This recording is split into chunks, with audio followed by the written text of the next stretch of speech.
What's going on, y'all? Carlito here, back with another video on your screen.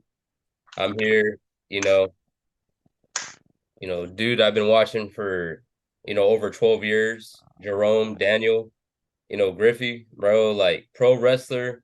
You're an all-around, competitor in all sports, bro. The complete athlete and A performer, complete bro. fighter. Yeah, I'm a complete athlete too. You know what I'm saying? I'll take it.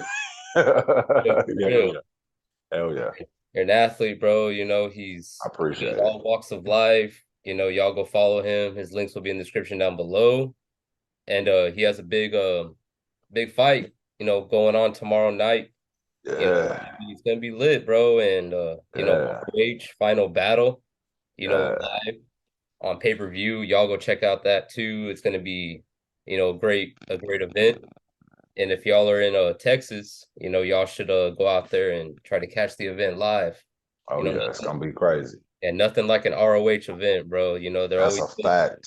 it always feels so alive there, you know. But but how you been, bro? Like it's been a minute since we talked. You've been on my Oh channel. yeah. What have you been involved in, bro? I've seen you doing. Man, look, between mixed martial arts and then, the traveling, the grind of pro wrestling and everything like that, man. It's been hella wild. It's been a hella wild ride.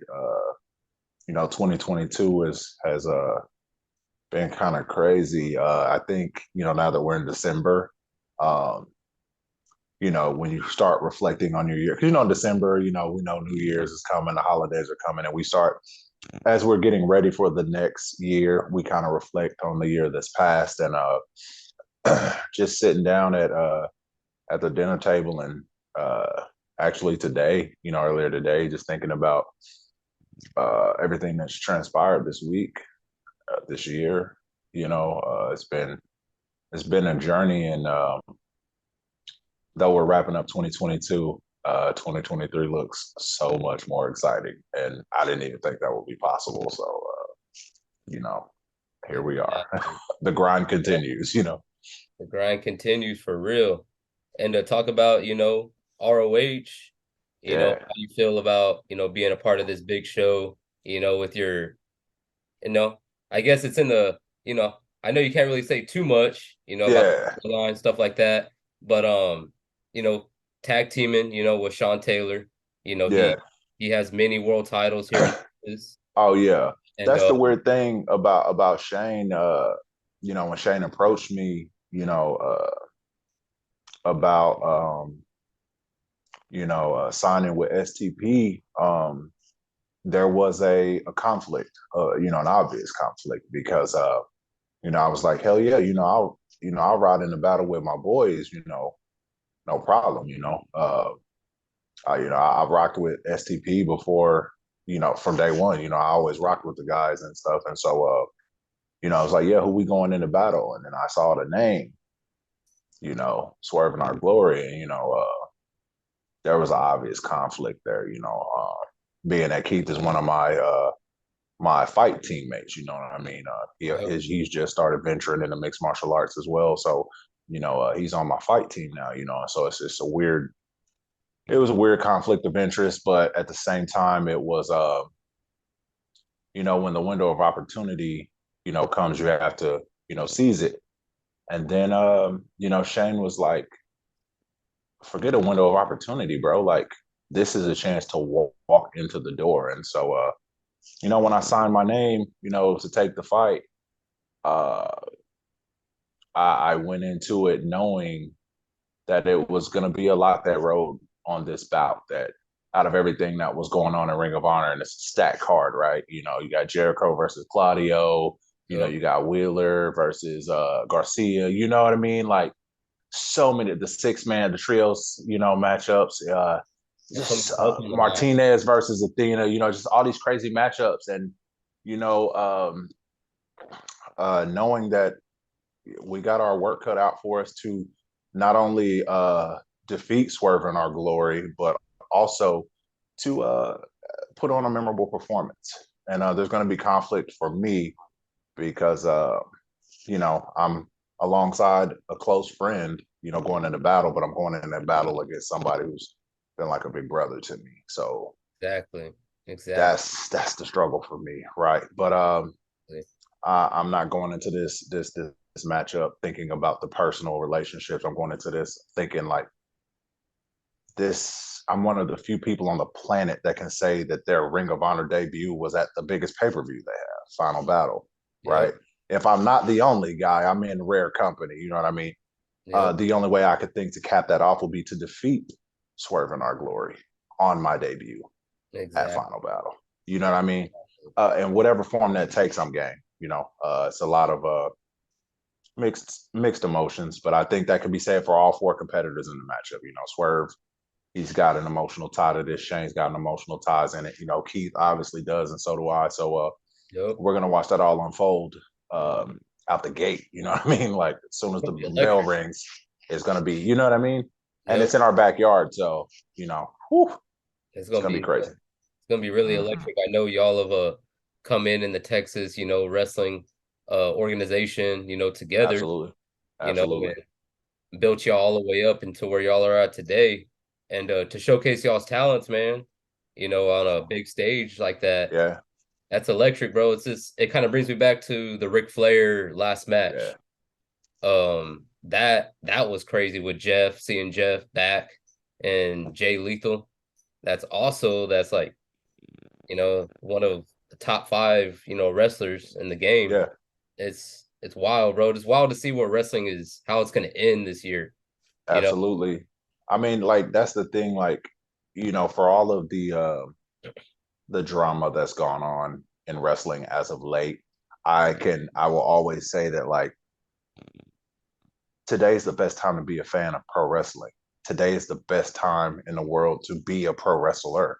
You know what I mean? Like there's something for everybody and it's intense and everybody's really good right now, right?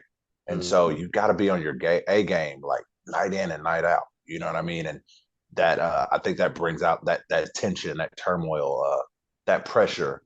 Uh, it brings out the best in the best performers. So that's why I think it's a treat for fans to be able to soak all that in, no matter what channel you tune into for wrestling. yeah, for real, for real. So talk about this final battle and Yeah.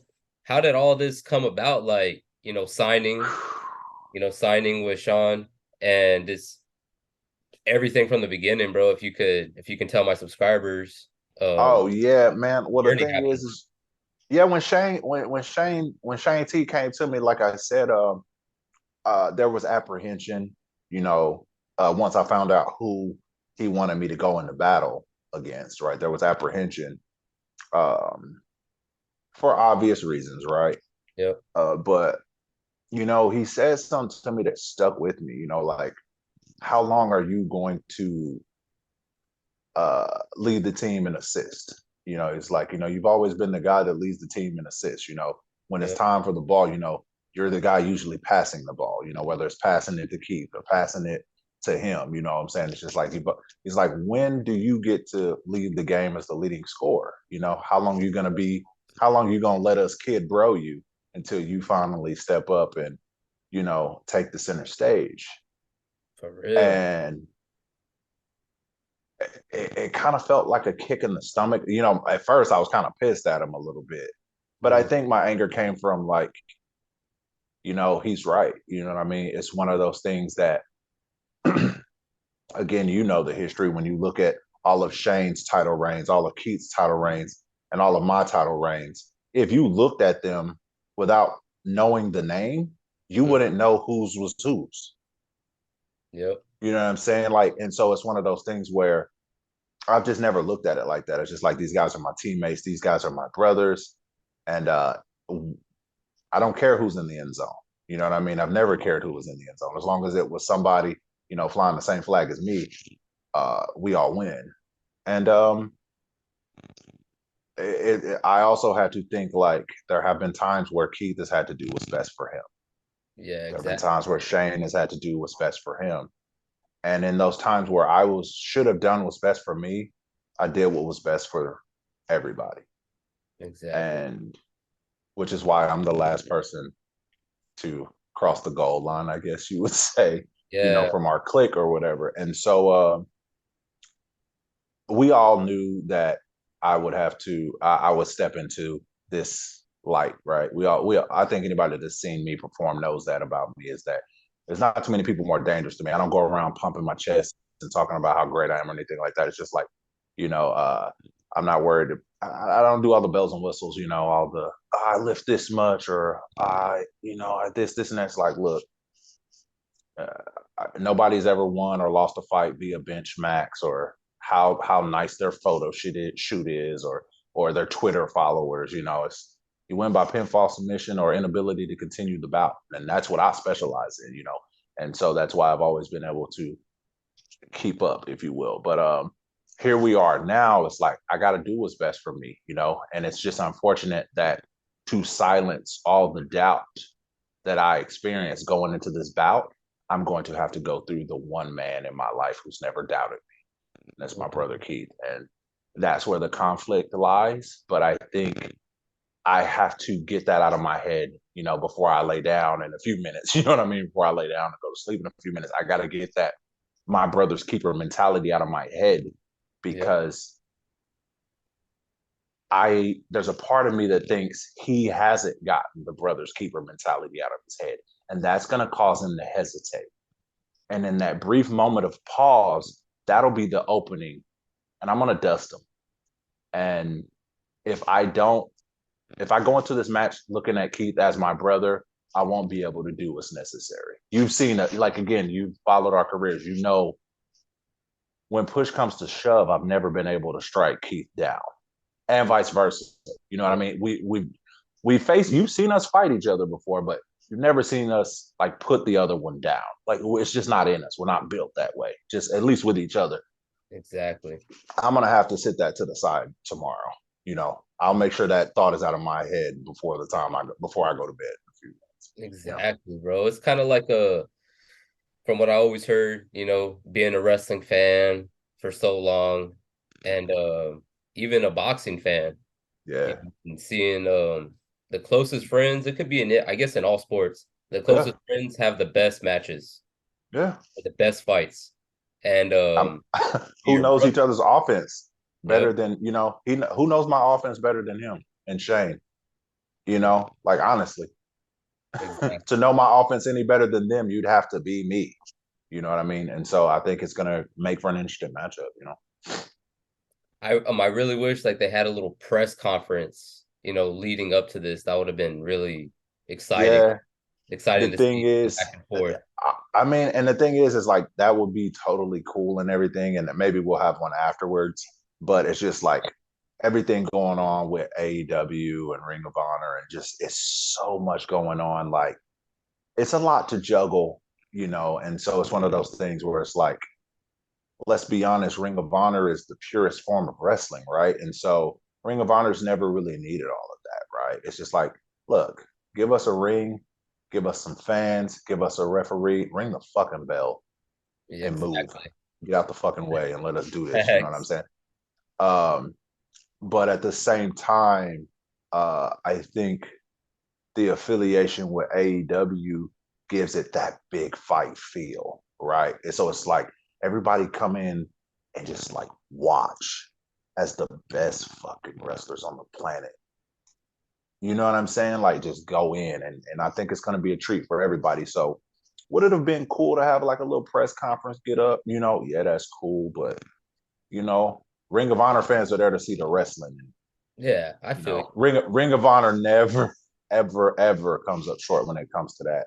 And so I don't, as much as it would have been fun, I don't think it was necessarily, like needed, if you will, because it's like, what you get when Yeah. you put Claudio versus Jericho. Just pull up and watch it. Or Samoa Joe versus Juice. You know what I'm saying? Pull up, watch it. The Briscoes versus FTR. We don't need a press conference for that. Yeah, I Stop. feel you. We know, you know what I'm saying? It's the Yeah. Briscoes, right? It's FTR, right? Two of the best tag teams on the planet.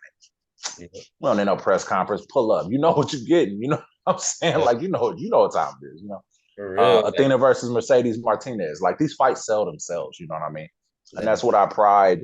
Uh, you know, you hear fans all the time talk about, AEW doesn't build this up or they don't build this. It's like, bro, these are the best athletes on the planet, bro. What are you talking about? These Yep. fights sell themselves. I don't need a build up for you Yep. to come see, STP versus Swerve in Our Glory, bro. Like, you know what you get. We going in, and Yep. it, You're gonna and we're gonna you're stand in there and we're wait gonna for it. bang and we're gonna see who wins. That's I don't know what else people need. Now after it's over, we can break it down and we can let all the experts, if they want to get a stars or what. I ain't never really ever worried about all of that. It's for me, it's like to quote Herm Edwards, "You play to win the game." Yep. That's I mean, that's Facts. all I Oh, care about is winning. it's fact. Um, so that's where I'm at with it. That's all I can say.